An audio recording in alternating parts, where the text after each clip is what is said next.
এর চেয়ে ভালো চয়েস তার হতে পারে না। আগাগোড়া একজন রাজনৈতিক ব্যক্তিত্ব, দীর্ঘ সংগ্রাম অতিক্রম করে, জেল জুলুম সহ্য করে, স্বৈরাচারের বিরুদ্ধে লড়াই করে, নিজের শরীর জীবনের বিনিময়ে কষ্ট করেছে এবং যার বিনিময়ে আমরা আজকে একটি গণতান্ত্রিক দেশ ফিরে পেয়েছি। একটা নির্বাচন এবং নির্বাচনের মাধ্যমে একটি সংসদ সরকার গঠন হয়েছে। অতি প্রত্যাশিত এই বিষয়ে তার ভূমিকা অগ্রভাগে ছিল, এটা আমরা সবাই জানি। এবং একজন সৎযোগ্য মানুষ।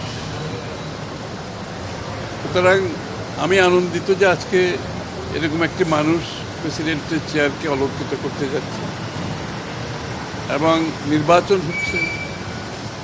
আমরা যে গণতন্ত্রের কথা বলে আসছি এতদিন, সেই গণতন্ত্রের প্রতিফলন ঘটছে।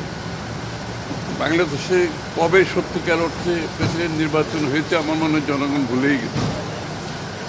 এবং আজকে একটি নির্বাচিত সংসদে যে প্রেসিডেন্টের নির্বাচন হচ্ছে, এটাও তো আমাদের জন্য বড় পাওয়া।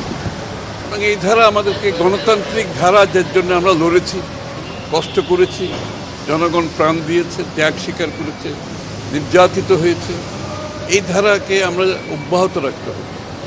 যে গণতন্ত্রের জন্য আমরা সবাই মিলে লড়েছি, এটাকে অব্যাহত রাখতে হবে। গণতন্ত্রের সংস্কৃতি অব্যাহত রাখতে হবে। এটা যদি অব্যাহত থাকে, ইনশাল্লাহ যে বাংলাদেশ গড়ার প্রত্যয় আমাদের মাননীয় প্রধানমন্ত্রী নিয়েছেন, সবাই মিলে আমরা সেই বাংলাদেশ করতে পারব।